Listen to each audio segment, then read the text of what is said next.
Today's topic is transmission of water.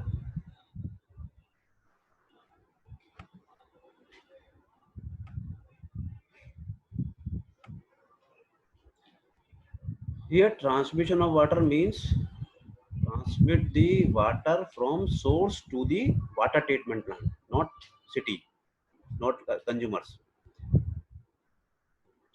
Sources like river, lake, etc. So, modes of transmission of water is through conduits. Conduits is nothing but conduits. It is a pipe or channel for conveying fluids. It is a closed channel to convey water through, around, or under a dam. Depending upon the conditions and characteristics of flow, the conduits may be divided into two parts. First is gravity conduits and second is pressure conduits. First, gravity conduits. Conduits in which water flows under action of gravity, natural flow. In such flow, water is all along at atmospheric pressure. These conduits cannot go up and down hills, so it will have to be taken above the natural surface level NSL in valleys through trestles or below the NSL through tunnels. Gravity conduits can be in the form of following forms. First is canals or channels. These are open channel and constructed by cutting high grounds high grounds in hilly areas and constructing banks on low grounds in plain areas. They are cheap to build, either lined or unlined. Generally used for irrigation purpose. If used for water supplies, it should be lined. Second type of gravity conduit is flumes. Open channels supported above the ground over above the ground over trestles are called flumes.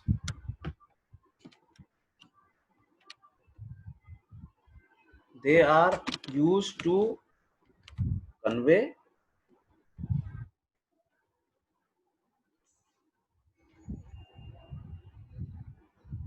water across valley and other obstructions. They are made up of masonry, brick masonry or stone masonry, RCC, metal or wood. Usually circular or rectangular in shape. And third type of gravity conduits is aqueducts. These are the closed channel shaped by circular or rectangular, built of masonry or RCC. They move through slopes,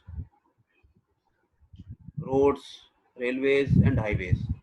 They are gradually designed as half, not full running, designed as half or three-fourth full. In spite of being closed, their water are susceptible to contamination as pollution can seep into water through cracks or joints. This is the first type of conduits, gravity conduits. And second type of conduit for transmission of water from source to the water treatment plant. These pipes are big size, diameter pipes or channels. Second is pressure conduits. They are closed conduits. Pressure conduits, generally pressure conduits are pipes. Pressure conduits, they are closed conduits and no air will enter into them. Water flows under pressure over atmospheric pressure, not atmospheric pressure. Here pressure, water flow through pressure difference. So pressure, here pressure over atmospheric pressure. The pressure pipes follow the natural available ground. This is the advantage of this type of conduit. Natural available ground surface and can freely go up and down hills or can down beneath valleys or mountains. They are in the form of closed pipes called pressure tunnels. Generally, tunnel sections are kept circular and called pressure pipes. But generally, pressure conduits are circular pipes, circular shape. When a pressure pipe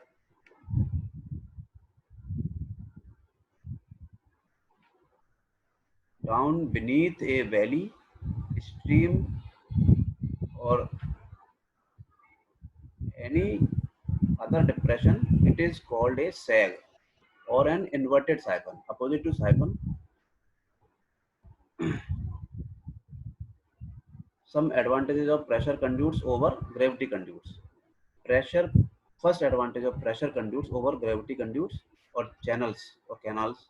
Pressure pipe are more economical than canals or flumes because they follow shorter route. Because water flows in pressure pipes or pressure conduits due to pressure difference. So length of pipes is less than channels. Second, water moving through pressure pipe is not exposed anywhere, so those is less chances of getting polluted.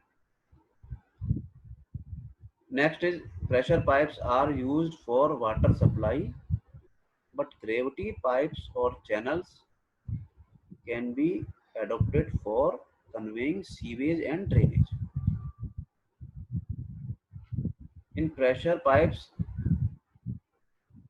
water saved from percolation, evaporation, etc. So evaporation loss, no evaporation loss in pressure pipes. These are the two types of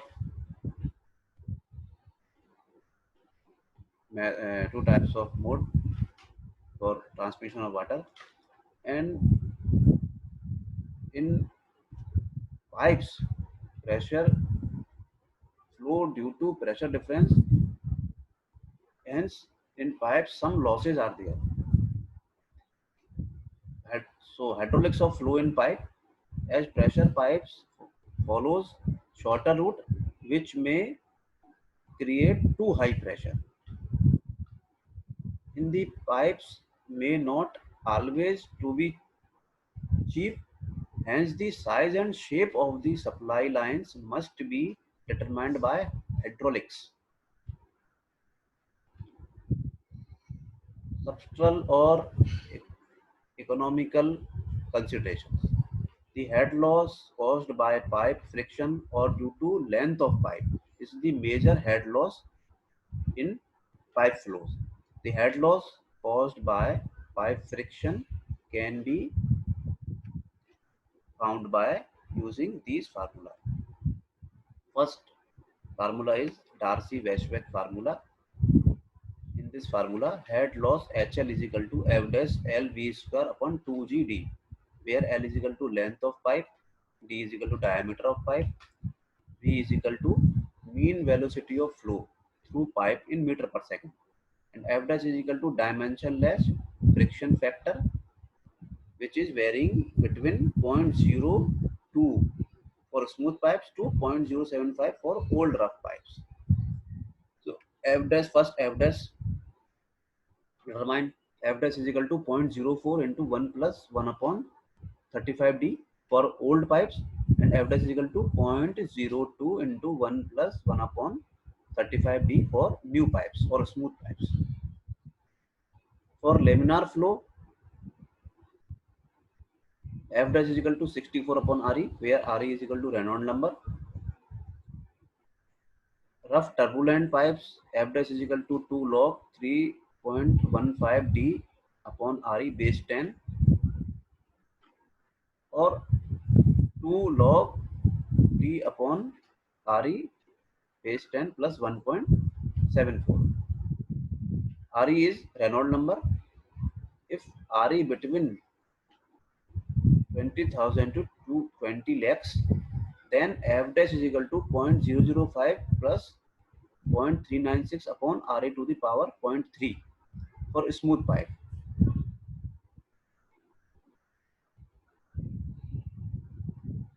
Next,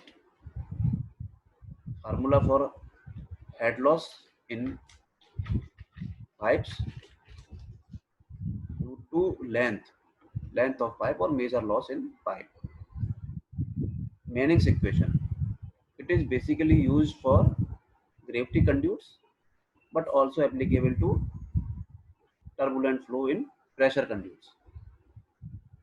Conditions in this situation, condition is just like a gravity conduits or channels. So this formula is applicable for turbulent flow in pressure conduits. So head loss HL is equal to head loss due to pipe length major loss HL is equal to N square into V square into L upon R to the power 4 by 3, where V is equal to 1 upon N into R to the power 2 by 3 into under root S, where N is equal to Manning's roughesty coefficient, L is equal to length of pipe, V is equal to flow velocity through pipe in meter per second, and S is equal to slope. R is equal to hydraulic mean depth of pipe. R is equal to area upon perimeter. So from this formula, area upon perimeter is equal to d by 4 in meters. So head loss from Manning's equation, HL is equal to N square V square into L upon 0.157 into d to the power 4 by 3. And discharge is Q is equal to 0.312 upon N into d to the power 8 by 3 into under root S. S is equal to hydraulic gradient and D is equal to diameter of pipe in meters. So this is the transmission of water and head loss in pressure pipes.